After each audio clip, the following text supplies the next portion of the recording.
प्रिय श्रोताओं, हमने पिछले अध्यायों में शिव पार्वती के विवाह और तारकासुर के वध की कथा सुनी। सृष्टि अब भय से मुक्त थी और कैलाश पर आनंद का वास था। परंतु कथा यहां समाप्त नहीं होती। अब ये कहानी गृहस्थ जीवन के एकांत, प्रेम और अधिकार के द्वंद्व की ओर मुड़ती है। यह उस अद्भुत बालक के जन्म की गाथा है जो अपनी माता के स्नेह से जन्मा, अपने पिता से अज्ञानवश लड़ा और अंत में संपूर्ण विश्व का प्रथम पूज्य बन गया। ये कथा है श्री गणेश की। तो आइए अपने मन को एकाग्र करें और उस लीला में डूब जाएं जहां क्रोध और वात्सल्य दोनों अपनी चरम सीमा पर थे।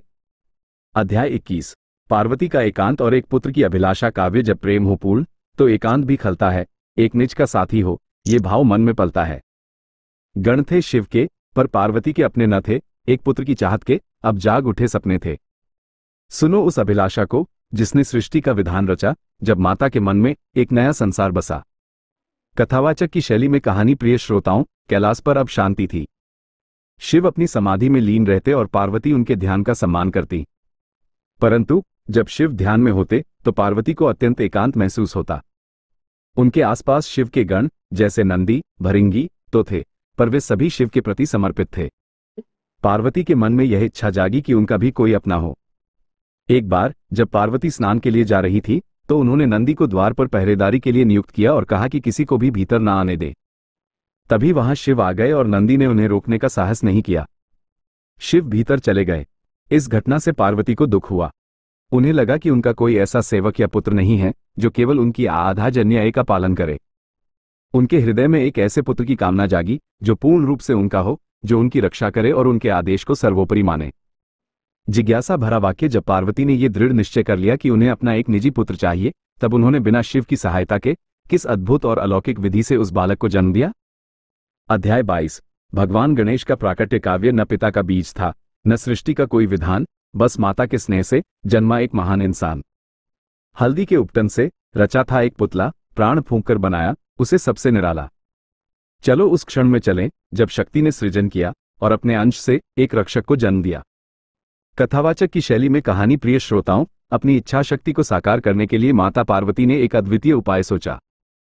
जब वे अगली बार स्नान करने गईं, तो उन्होंने अपने शरीर पर लगे हल्दी और चंदन के उपटन को उतारा।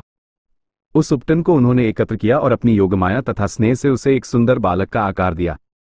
वो पुतला इतना जीवंत और सुंदर था कि पार्वती का मात्र प्रेम उमड़ पड़ा।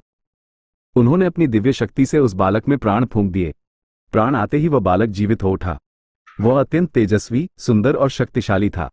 पार्वती ने उसे पुत्र कहकर गले से लगा लिया। उन्होंने उस बालक को सुंदर वस्त्र और आभूषण पहनाए और उसे एक शक्तिशाली दंड, लाठी दिया। पार्वती ने अपने उस नवजात पुत्र से कहा, पुत्र, तुम मेरे रक्षक हो। मैं स्नान करने जा रही हूं। तुम इस द्वार पर पहरा दो और मेरी आधाजन्य के बिना किसी को भी, चाहे वह कोई भी हो, भीतर मत आने देना।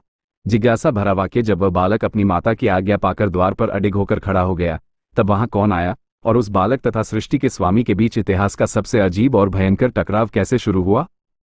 अध्याय 23। शिव का आगमन और बालक से विवाद काव्य। एक ओर थी माता की आज्ञा, एक ओर पिता का अधिकार। कर्तव्य के द्वार पर हुई ज्ञान की तकरार। शिव ने कहा, हटो। बालक ने कहा, नहीं, अज्ञान के पर्दे में छिपी थी नियति कहीं। देखो उस विवाद को जो टकराव में बदल गया जब पुत्र ने पिता को ही ललकार दिया। कथावाचक की शैली में कहानी। प्रिय श्रोताओं, वह बालक जिसे हम आज गणेश के नाम से जानते हैं, अपनी माता की आज्ञा का पालन करने के लिए द्वार पर अडिग होकर खड़ा हो गया। कुछ समय बाद भगवान शिव अपनी समाधि से उठे और पार्वती से मिलने उनके कक्ष की ओर आए। जैसे ही उन्होंने द्वार में प्रवेश करना चाहा, उस बालक ने अपना दंड आगे करके उन्हें रोक दिया। बालक ने दृढ़ता से कहा, आप भीतर नहीं जा सकते, यह मेरी माता की आज्ञा है। शिव को आश्चर्य हुआ। उन्होंने कहा, यह मेरा घर है और पार्वती मेरी पत्नी है। तुम कौन हो मुझे रोकने वाले? बालक ने उत्तर दिया, मैं कौन हूं यह महत्वपूर्ण नहीं है। महत्वपूर्ण यह है कि मुझे आज्ञा मिली है। शिव ने शांत भाव से उसे बहुत समझाया, पर वह बालक टस से मस नहीं हुआ। वह अपनी माता की आधाजन्य को ही परम सत्य मान रहा था। शिव का धैर्य अब समाप्त होने लगा। यह विवाद अब टकराव का रूप ले रहा था। जिज्ञासा भरा वाक्य। जब शिव के गणों ने उस बालक को बलपूर्वक हटाने का प्रयास किया, तब उस छोटे से बालक ने अकेले ही उन शक्तिशाली गणों की क्या दुर्दशा कर दी। अध्याय 24।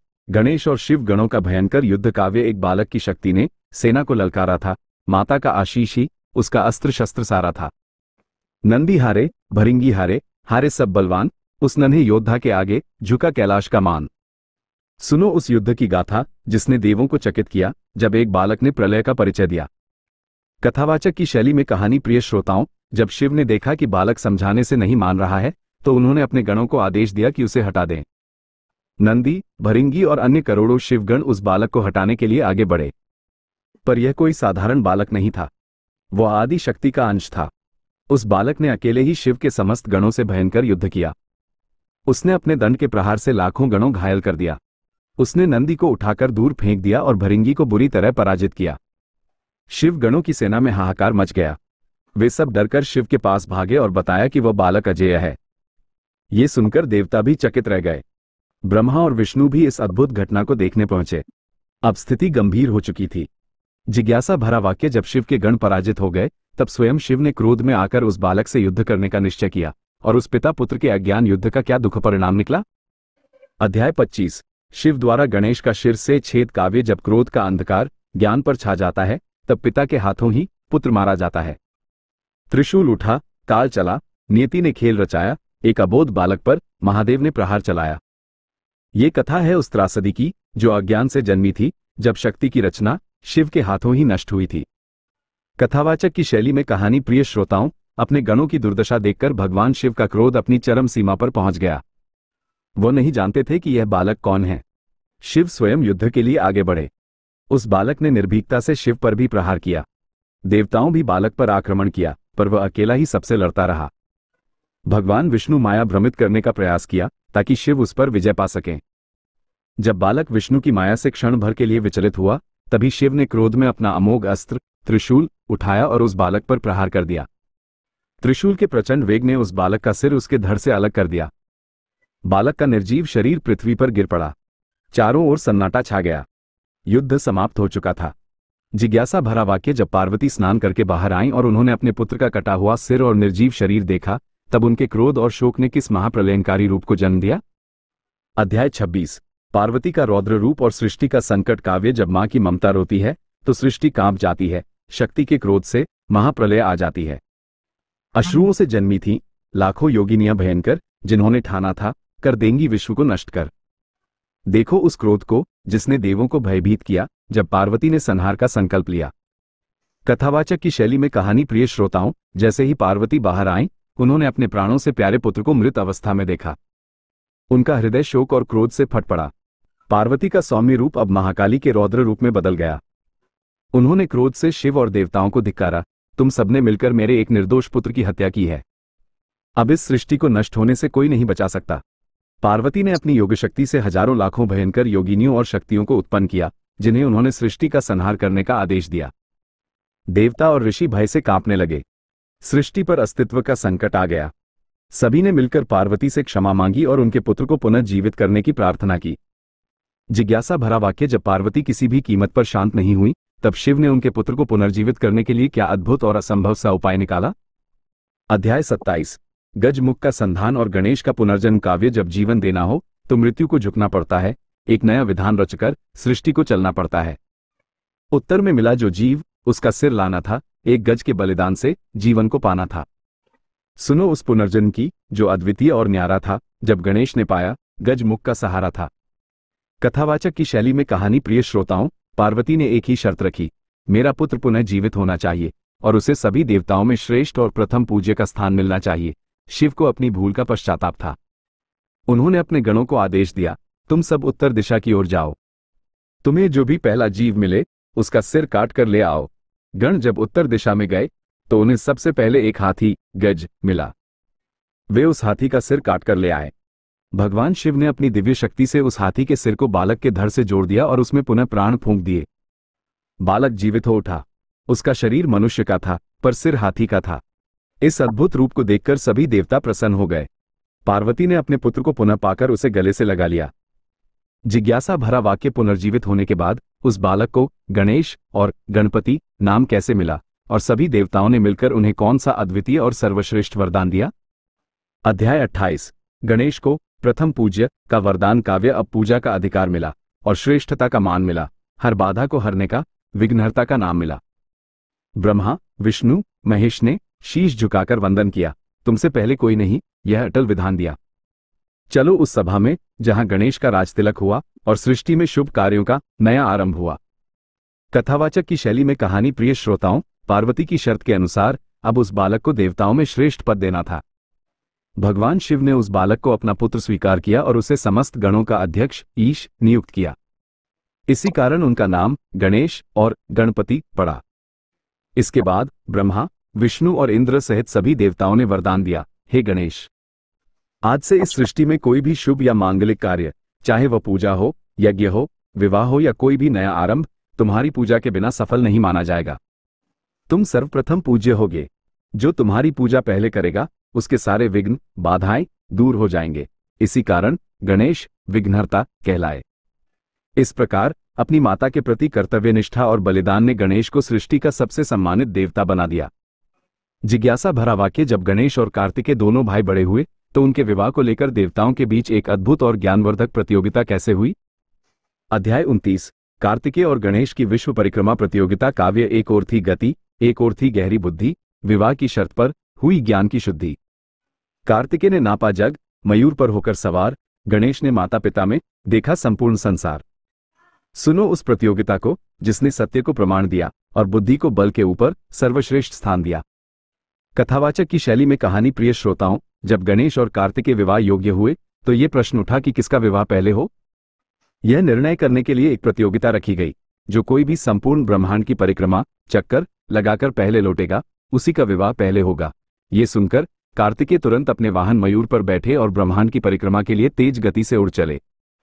परंतु गणेश, जिनका शरीर स्थूल था और वाहन मूषक चूहा था, वे जानते थे कि वे गति में कार्तिकेय से जीत नहीं सकते। उन्होंने अपनी बुद्धि का प्रयोग किया। गणेश ने अपने माता पिता शिव और पार्वती को एक आसन पर बिठाया। उन्होंने हाथ जोड़कर उनकी 7 बार परिक्रमा की और कहा, शास्त्र कहते हैं कि माता पिता में ही संपूर्ण ब्रह्मांड समाहित है। मैंने अपनी परिक्रमा पूर्ण कर ली है। जिज्ञासा भरा वाक्य। गणेश की इस अद्भुत बुद्धि से प्रसन्न होकर उनका विवाह किन 2 देवियों के साथ हुआ और उनके पुत्रों के क्या नाम हैं जो आज भी शुभता के प्रतीक माने जाते हैं। अध्याय 30। गणेश का विवाह और खंड की समाप्ति। काव्य। जब ज्ञान ने जीता तो समृद्धि ने द्वार खोला, शुभ और लाभ का मंत्र हर प्राणी बोला। रिद्धि और सिद्धि बनी गणपति की भार्या, पूर्ण हुआ गृहस्थ और शुभ हुए सारे कार्य। ये कथा है पूर्णता की, जहां परिवार का सुख मिला और सती खंड का अंतिम अध्याय खिला। कथावाचक की शैली में कहानी प्रिय श्रोताओं, गणेश की असाधारण बुद्धि और शास्त्रों के प्रति उनकी समझ से शिव, पार्वती और सभी देवता अत्यंत प्रसन्न हुए। उन्होंने गणेश को विजेता घोषित किया। प्रजापति विश्वकर्मा की 2 अत्यंत सुंदर और गुणवान पुत्रियां थीं, रिद्धि और सिद्धि। रिद्धि समृद्धि प्रॉस्पेरिटी की प्रतीक थी और सिद्धि आध्यात्मिक शक्ति स्पिरिचुअल पावर की प्रतीक थी। बड़े ही धूमधाम से गणेश का विवाह रिद्धि और सिद्धि दोनों के साथ संपन्न हुआ। कुछ समय बाद गणेश को 2 पुत्र प्राप्त हुए। रिद्धि से शुभ का जन्म हुआ, सिद्धि से लाभ का जन्म हुआ। आज भी हम शुभ लाभ को मंगल और समृद्धि का प्रतीक मानते हैं। इस प्रकार गणेश का परिवार पूर्ण हुआ और कैलाश पर आनंद की वर्षा होने लगी। जिज्ञासा भरा वाक्य। गणेश के विवाह और कैलाश पर सुख शांति स्थापित होने के बाद भगवान शिव ने सृष्टि के रहस्यों और लीलाओं के बारे में जो गूढ़ ज्ञान पार्वती को दिया वो अगले खंडों में किस प्रकार प्रकट होता है। प्रिय श्रोताओं, हमने अब तक प्रेम, तपस्या, विवाह, संघर्ष और पुत्र जन्म की लीलाएं देखी। कैलाश पर अब गणेश और कार्तिकेय के साथ खुशियां छाई हुई हैं। परंतु एक गृहस्थ का अंतिम लक्ष्य केवल सुख नहीं होता बल्कि परम ज्ञान होता है। अब कथा वहां पहुंचती है जहां गुरु और शिष्य का मिलन होता है। पार्वती अब अपनी संशयों को दूर करने के लिए शिव से प्रश्न करती हैं और शिव उन्हें सृष्टि का सबसे बड़ा रहस्य बताते हैं। यह उपदेश मोक्ष का मार्ग है, भक्ति का सार है। तो आइए अपने हृदय और बुद्धि को शांत करें और शिव पार्वती संवाद के इस अंतिम चरण में परम ज्ञान की वर्षा का अनुभव करें। अध्याय 31। पार्वती का प्रश्न और शिव ज्ञान की महत्ता। काव्य। जब आनंद हो पूर्ण तो जिज्ञासा बलवती होती है, संसार को त्याग कर आत्म की गति होती है। पार्वती ने पूछा, स्वामी क्या है परम सार। तब गुरु ने दिया ज्ञान, किया मोक्ष का विस्तार। सुनो वो प्रश्न जो हर साधक के मन में होता है और उस ज्ञान को जो हर अज्ञान को धोता है। कथावाचक की शैली में कहानी प्रिय श्रोताओं, पार्वती अब परम सुखी थी। उन्होंने पति, पुत्र और गृहस्थ का पूर्ण आनंद प्राप्त कर लिया था। एक दिन एकांत में बैठी पार्वती ने ज्ञान की लालसा से भगवान शिव से प्रश्न किया। पार्वती ने कहा, हे स्वामी, आप परम ब्रह्म हैं। आपने मुझे संसार का सुख दिया, पर अब मैं अंतिम सत्य जानना चाहती हूं। ये संसार क्या है? मोक्ष क्या है और आपके भक्तों को किस प्रकार आपकी प्राप्ति होती है? कृपा करके मुझे वो ज्ञान दे जो जन्म मरण के बंधन से मुक्त कर दे। भगवान शिव अपनी प्रिय पत्नी और उत्कृष्ट शिष्य के प्रश्न से अत्यंत प्रसन्न हुए। शिव ने उत्तर दिया, हे प्रिय, तुम्हारा प्रश्न सृष्टि के सार को जानने वाला है। ये ज्ञान अत्यंत गुप्त और दुर्लभ है। मैं तुम्हें वह रहस्य बताता हूं जिससे ब्रह्म की प्राप्ति होती है। जिज्ञासा भरा वाक्य शिव ने सबसे पहले किस प्रकार के भक्तों को सर्वश्रेष्ठ बताया और उन भक्तों की भक्ति का मुख्य लक्षण क्या होता है? अध्याय 32। उत्तम, मध्यम और अधम भक्तों का वर्णन। काव्य प्रेम का हर स्तर है, हर भाव की राह है, पर ज्ञान और श्रद्धा से मिलती प्रभु की चाह है। उत्तम वही जिसने भेद को मिटा डाला और ध्यान की अग्नि में स्वयं को जला डाला। सुनो भक्ति के सोपानों को जो मनुष्य को देवत्व दें और साधन के मार्ग पर दिव्य मार्गदर्शन दें। कथावाचक की शैली में कहानी प्रिय श्रोताओं, शिव ने भक्तों को 3 श्रेणियों में विभाजित किया। उत्तम भक्त, वे भक्त जो शिव को सर्वत्र और सब में देखते हैं, जो शिव और आत्मा में कोई भेद नहीं मानते, वे निरंतर और निष्काम भक्ति करते हैं। मध्यम भक्त, वे भक्त जो शिव को प्रतिमा या लिंग में पूजते हैं, वे नियमों का पालन करते हैं पर उनमें अभी भेदभाव का भाव थोड़ा शेष रहता है। अधम भक्त, वे भक्त जो केवल अपनी इच्छाएं पूरी करने के लिए शिव की पूजा करते हैं, वे स्वार्थ से प्रेरित होते हैं। शिव ने कहा, हे पार्वती, उत्तम भक्त को मैं शीघ्र प्राप्त होता हूं क्योंकि वह स्वयं मुझमें स्थित है। तुम उत्तम भक्त बनो। जिज्ञासा भरा वाक्य शिव ने उत्तम भक्त बनने के लिए पंचाक्षर मंत्र यानी नमः शिवाय की महिमा का बखान किस प्रकार किया? अध्याय 33। पंचाक्षर मंत्र नमः शिवाय की महिमा। काव्य जब शब्द में छिपी हो ब्रह्मांड की सार्वभौमिकता, तब मंत्र बन जाता है मोक्ष की अनुकूलता। 5 अक्षर में समाया पंचतत्व का ज्ञान था जिसने मृत्यु को जीता, जिसने जीवन को मान दिया। सुनो ओम नमः शिवाय को, जो तारक मंत्र कहलाता है और हर मनुष्य को शिवत्व की ओर ले जाता है। कथावाचक की शैली में कहानी प्रिय श्रोताओं, शिव ने भक्ति के सबसे सरल और प्रभावी मार्ग का ज्ञान दिया। पंचाक्षर मंत्र नमः शिवाय। शिव ने पार्वती से कहा, हे प्रिय, जो भी मनुष्य नमः शिवाय का निरंतर और शुद्ध मन से जप करता है उसके लिए यह मंत्र मोक्ष का द्वार खोल देता है। यह मंत्र मृत्यु को भी जीतने की शक्ति रखता है। न पृथ्वी तत्व का प्रतीक है, म जल तत्व का प्रतीक है, शि अग्नि तत्व और स्वयं शिव का प्रतीक है, वा वायु तत्व का प्रतीक है, या आकाश तत्व का प्रतीक है। शिव ने समझाया कि इस मंत्र में पंच तत्व शिव और शक्ति सब समाहित हैं। जो इसे जपता है वो पंचों तत्वों पर विजय प्राप्त कर लेता है और शिव में हो जाता है।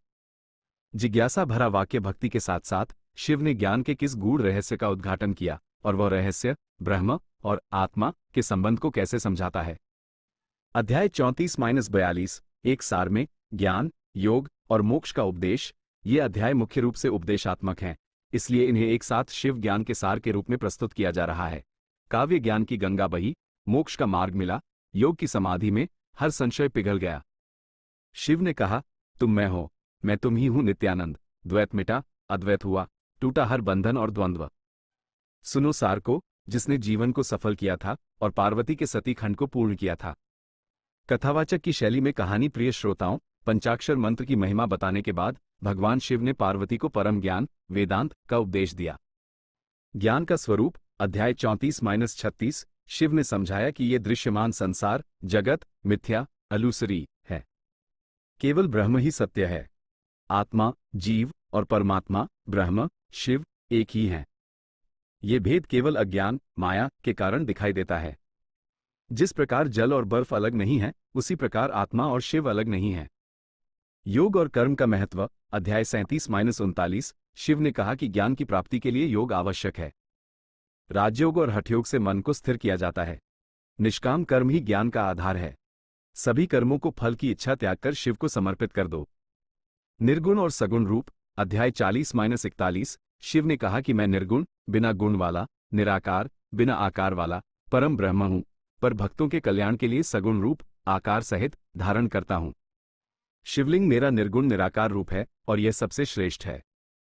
इसकी पूजा करने से भक्त शीघ्र मोक्ष प्राप्त करता है। मोक्ष और परम पद। अध्याय 42। मोक्ष का अर्थ है जन्म मरण के चक्र से मुक्त हो जाना। जब भक्त ज्ञान और भक्ति के माध्यम से यह जान लेता है कि वह शिव ही है, तब उसे परम पद मोक्ष प्राप्त होता है। पार्वती ने इस परम ज्ञान को सुनकर शिव के चरणों में प्रणाम किया। जिज्ञासा भरा वाक्य। पार्वती ने शिव के ज्ञान से शांत और संतुष्ट होकर सती खंड की समाप्ति पर शिव के आगे किस अंतिम आध्यात्मिक प्रश्न को रखा? अध्याय 43। कथा का उपसंहार और भविष्य खंडों का संकेत काव्य हुई ज्ञान की पूर्णता। अब कथा का विश्राम हुआ, पर जग के कल्याण को आगे का काम हुआ। पार्वती ने पूछा, अब आगे क्या होगा विधान? शिव ने दिया लिंग और रुद्र संहिता का ज्ञान। यह विदाई है उस खंड की जो प्रेम से भरा था और मोक्ष की राह पर भविष्य के लिए खड़ा था। कथावाचक की शैली में कहानी प्रिय श्रोताओं, पार्वती अब ज्ञान और भक्ति से परिपूर्ण थी। उन्होंने शिव से कहा, हे नाथ, आपने मुझे वह सर्वोच्च ज्ञान दिया जिसे सुनकर मेरे सारे संशय नष्ट हो गए हैं। इस ज्ञान को संसार में किस प्रकार फैलाया जाएगा? भगवान शिव ने अंतिम उपदेश देते हुए कहा, हे प्रिय, ये सती खंड, पार्वती खंड भक्ति का आधार है। अब इसके बाद अगले खंडों में लिंग की पूजा का महात्म्य और रुद्र के अन्य स्वरूपों की महिमा का वर्णन होगा। ये शिव महापुराण ही मनुष्यों को मोक्ष का मार्ग दिखाएगा। शिव ने पार्वती को आशीर्वाद दिया कि अब तुम संशय मुक्त हो। तुम मेरी शक्ति हो और मैं तुम्हारा आधार हूं। इस प्रकार रुद्र संहिता का सती खंड या पार्वती खंड, जो प्रेम से शुरू हुआ था, परम ज्ञान के साथ समाप्त हुआ और आगे के लिंग खंड तथा अन्य खंडों के लिए मार्ग प्रशस्त किया गया। श्रोताओं, आपने शिव महापुराण की रुद्र संहिता के सती खंड की इस अद्भुत यात्रा को पूरा किया। इस खंड ने हमें सिखाया कि सच्चा प्रेम पार्वती का कठोर तपस्या से ही प्राप्त होता है और ज्ञान शिव का उपदेश गृहस्थ जीवन में भी प्राप्त किया जा सकता है। अब आपके लिए ज्ञान पर आधारित एक प्रश्न है। शिव महापुराण के सती खंड के अनुसार भगवान शिव ने पार्वती को मोक्ष के लिए जिस सर्वश्रेष्ठ मंत्र का उपदेश दिया, वह पंचाक्षर मंत्र कौन सा है? और शिव ने ये क्यों कहा कि आत्मा और मैं, शिव, एक ही हैं? हम आपके विचारों और इस कथा से आपने क्या सीखा, ये जानने के लिए उत्सुक हैं। आप इस प्रश्न का जवाब और अपने विचार हमें कमेंट में जरूर दें। इति शिव महापुराणे रुद्र संहितायां सतीखंडे पार्वती खंडे ज्ञानोपदेशो नाम त्रयश्चत्वारिंशोऽध्यायः संपूर्ण। श्रोताओं, आपने शिव महापुराण की रुद्र